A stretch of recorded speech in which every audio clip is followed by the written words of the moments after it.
며느리에게 보내는 비밀. 시어머니의 임종 직전 그녀는 내 손에 통장 하나를 쥐어주었다. 2천만 원. 친정 엄마의 암 수술비 전액이었다. 하지만 더 충격적인 건 그 다음에 들은 말이었다. 민호한테는 비밀로 해. 남편에게도 숨겨야 하는 돈. 건어물 가게를 지키며 30년 한 푼 두 푼 모은 돈. 그녀는 왜 이 돈을 비밀로 해야 한다고 했을까? 10년 후 그녀는 또 다른 통장을 꺼냈다. 이건 돈이 아니라 내 자존심이야. 그리고 그 비밀은 20년 동안 단 한 사람에게만 전해졌다. 대체 시어머니는 왜 평생 모은 돈을 며느리에게만 주었을까? 그리고 왜 아들에게 비밀로 해야 했을까? 그런데 이야기 시작하기 전에 혹시 구독과 좋아요 눌러주셨나요? 여러분의 작은 관심 하나하나가 제게는 정말 큰 힘이 됩니다. 통창 너머로 펼쳐진 도심의 불빛들이 마치 땅에 박힌 별처럼 반짝이고 있었다. 하지만 유진의 시선은 그 야경이 아닌 책상으로 향했다. 깔끔하게 정리된 서류들 사이로 접힌 어포 용지 하나가 눈에 들어왔다. 암 수술비 및 항암 치료비 내역서. 총계 2,480만 원. 유진은 무의식적으로 자신의 통장 잔고를 떠올렸다. 현재 잔고 340만 원. 다음 주에 빠져나갈 카드값 190만 원. 학자금 대출 이자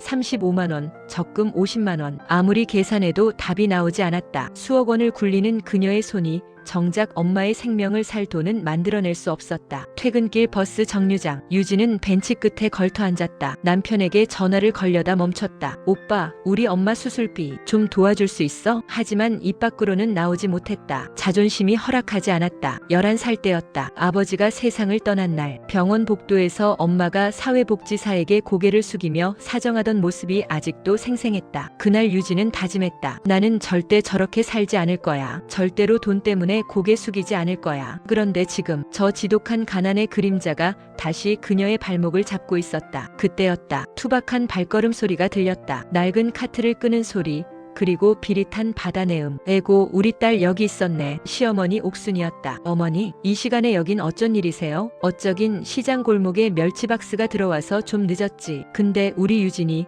왜 여기서 땅이 꺼지게 한숨을 쉬고 있어? 옥수는 유진의 옆자리에 털썩 앉았다. 유진아, 세상 숫자는 말이다. 아무리 맞춰도 안 맞는 날이 있는 법이야. 그럴 땐 억지로 맞추지 말고 그냥 둬. 다 방법이 생기게 마련이지. 옥수는 갈라지고 거친 손으로 유진의 가느다란 손을 꼭 쥐었다. 차가운 금속 노트북 가방만 만지던 유진의 손에 옥순의 뜨겁고 투박한 체온이 스며들었다. 어머니, 저 사실 조금 힘들어요. 알아, 이 녀석아. 아니까 내가 왔지. 옥순은 유진을 일으켜 세우며 그녀의 옷매무새를 다독였다. 차가운 야경 속에 홀로 버려진 줄 알았던 유진은 비린내 섞인 옥순의 품 안에서 비로소 숨을 크게 내쉬었다. 옥순은 유진을 시장 골목 깊숙한 곳, 작은 찻집으로 데려갔다. 외부에서 전혀 보이지 않는 구석 자리였다. 옥수수 수염차 김이 모락모락 피어오르는 가운데 옥수는 가방을 열었다. 낡은 종이 봉투, 은행 로고도 없는 그냥 누런 갈색 종이 봉투. 열어봐. 유진은 봉투를 열었다. 안에는 통장 하나가 들어있었다. 예금주 박옥순, 잔액 2천만 원. 어머니, 엄마의 내역서에 적힌 총계 2,480만 원. 거의 전부였다. 어떻게긴 멸치 팔아서, 조기 팔아서, 오징어 팔아서 모은 거지. 30년 장사하면서 한 푼 두 푼 모았어. 근데 어머니, 이건 민호 아빠 수술비였어. 작년에 심장이 안 좋아서 검사 받았잖아. 만약에 수술해야 하면 쓰려고 모아둔 거야. 근데 지금 더 급한 사람이 있잖아. 어머니, 안 돼요. 이건 시아버님 거잖아요. 그때는 그때고 지금 당장은 내 엄마가 먼저야. 병은 기다려주지 않아. 옥수는 작은 메모지를 꺼냈다. 거기에는 빨간 볼펜으로 4자리 숫자가 적혀 있었다. 비밀번호, 내 생일이야. 1228. 그리고 이거 민호한테는 비밀로 해. 예? 비밀이요? 응. 아들한테 말하면 괜히 복잡해져. 우리 아들 성격 내가 알지. 옥수는 테이블 위에 통장을 손가락으로 톡톡 두드렸다. 이건 돈이 아니라 너의 자존심이야. 네? 넌 지금까지 고개 한 번 안 숙이고 살아왔잖아. 시댁에도 친구들한테도 회사에서도 그렇게 꼿꼿하게 살아온 게 너의 무기였어. 그게 너를 지켜온 거고. 옥순의 눈빛이 진지해졌다. 근데 만약에 지금 이 돈을 시댁 돈으로 쓰면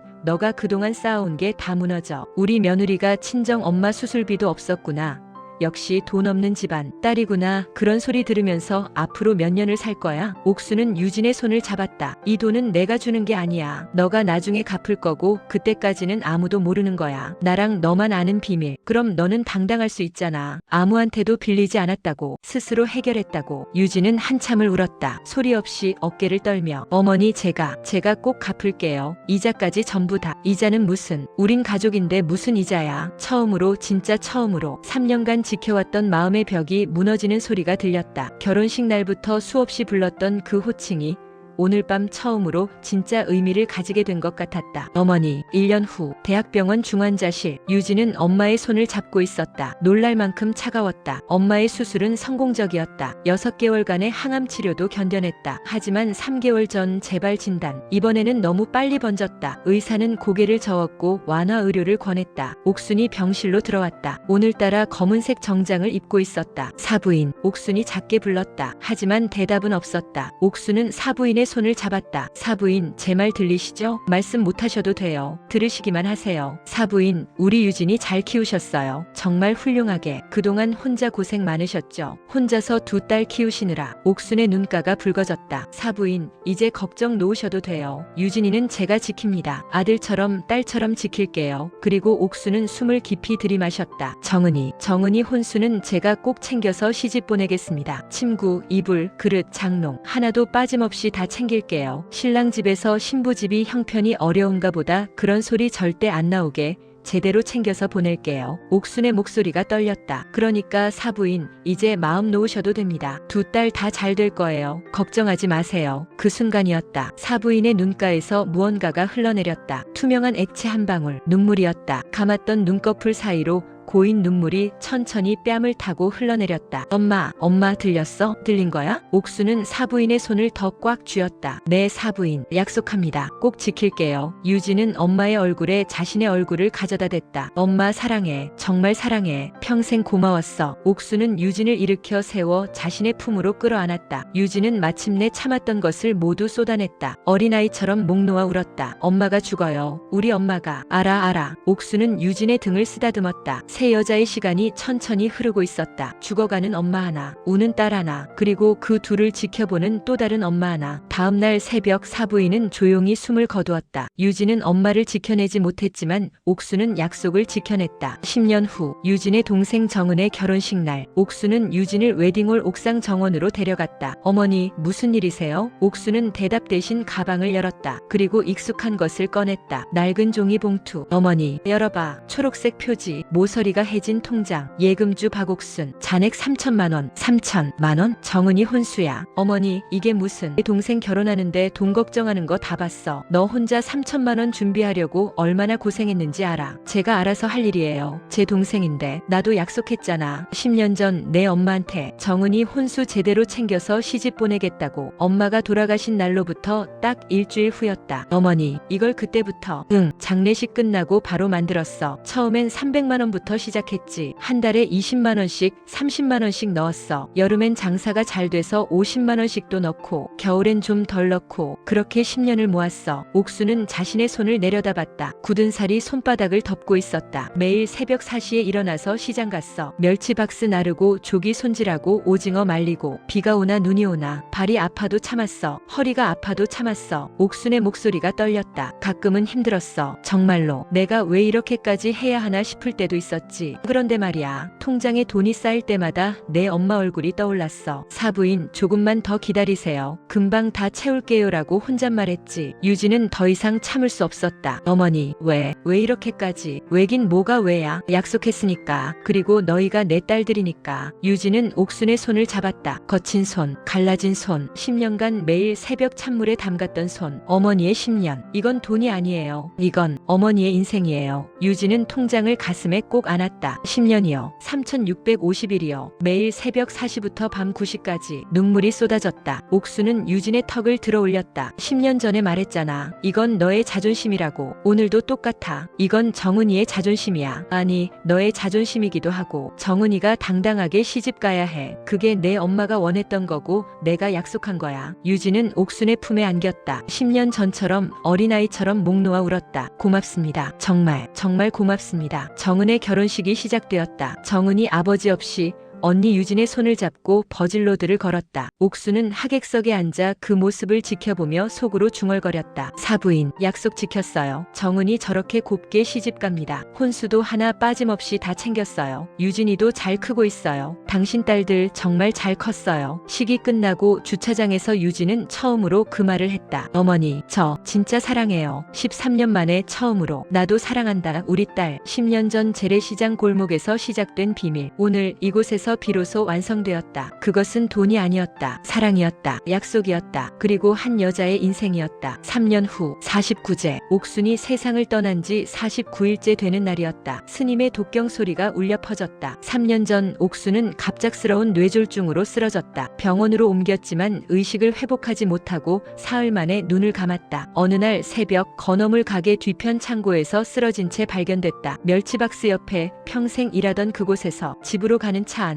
유진은 핸드폰을 꺼냈다. 연락처 목록을 열었다. 맨 위에 있었다. 단축번호 1번 어머니. 49일이 지났다. 이제 지워야 할 시간이었다. 손가락이 편집 버튼으로 움직였다. 하지만 누르지 못했다. 13년 전 결혼하고 처음 이 번호를 단축번호 1번으로 등록했던 날이 떠올랐다. 그 후로 수없이 많이 눌렀던 그 번호. 마지막 통화는 사흘 전이었다. 옥순이 쓰러지기 바로 전날. 어머니, 저예요. 유진아, 무슨 일이야? 아니요, 그냥 목소리 듣고 싶어서요. 나 지금 가게 정리 중인데 집에 가서 전화할게. 네 어머니, 사랑해요. 나도 사랑한다 얘야. 그게 마지막이었다. 집에 도착해서 민호가 주머니에서 낡은 통장을 꺼냈다. 유진아, 나 어머니 방 정리하다가 통장 하나 찾았어. 예금주 박옥순. 잔액 15만 원. 이거 정은이 혼수 통장이잖아. 엄마가 10년 동안 모았던 거. 나 이제 알았어. 여보, 미안해. 그때 엄마가 얼마나 고생하셨는지 나는 몰랐어. 괜찮아. 어머니가 비밀로 하라고 하셨으니까. 유진은 혼자 소파에 앉아 통장을 바라보았다. 15만 원, 3천만 원을 다 쓰고 남은 돈. 그때 핸드폰이 울렸다. 은행 앱 알림이었다. 정기 적금 납입 안내 마이너스. 나의 어머니를 위한 효도 적금. 유진이 10년 전 만든 적금이었다. 옥순을 위해 모아둔 돈. 하지만 이제 그 돈을 쓸 사람은 없었다. 유진은 천천히 결심했다. 은행 창구에서 유진은 신청서를 작성했다. 통장 별칭란에 도달했다. 천천히 조심스럽게 글자를 적었다. 나의 며느리를 위한 비밀 적금. 첫 입금은 얼마로 하시겠어요? 15만 원이요. 옥순의 통장에 남아있던 바로 그 금액을. 새 통장을 받았다. 파란색 표지, 깨끗한 첫 페이지. 예금주 유진. 잔액 15만 원. 통장 별칭 나의 며느리를 위한 비밀 적금. 은행 앞 벤치에 앉아 유진은 다시 핸드폰을 꺼냈다. 단축번호 1번 어머니. 이번에는 편집을 눌렀다. 삭제 버튼이 떴다. 하지만 누르지 않았다. 대신 취소를 눌렀다. 어머니, 저는 아직 못 지우겠어요. 이 번호가 있으면 어머니가 아직 제 곁에 계신 것 같거든요. 어머니가 가르쳐 주신 거 있죠. 계산 없는 사랑. 저도 이제 누군가에게 그런 사랑을 주고 싶어요. 어머니처럼. 언젠가 우리 준혁이가 결혼하면 그 며느리한테 이 통장을 줄 거예요. 10년이 걸릴지 20년이 걸릴지 모르겠지만 매일 조금씩 사랑을 모을 거예요. 어머니가 그러셨던 것처럼 세상은 계속 돌아가고 있었다. 사랑은 계속 흐르고 있었다. 어머니에서 딸에게, 시어머니에서 며느리에게, 그리고 다시 다음 세대에게. 여러분 혹시 비슷한 경험이 있으시거나 공감이 필요한 순간이 있으시다면 주저 마시고 댓글로 이야기해주세요. 그리고 구독과 좋아요도 잊지 않으셨죠? 여러분의 작은 관심이 누군가에게 큰 힘과 용기가 될 수 있습니다. 인생은 다른 사람 위해서 살기에는 너무 짧아요. 내가 행복한지 내 가족이 행복한지도 항상 돌아보면서 살아보아요.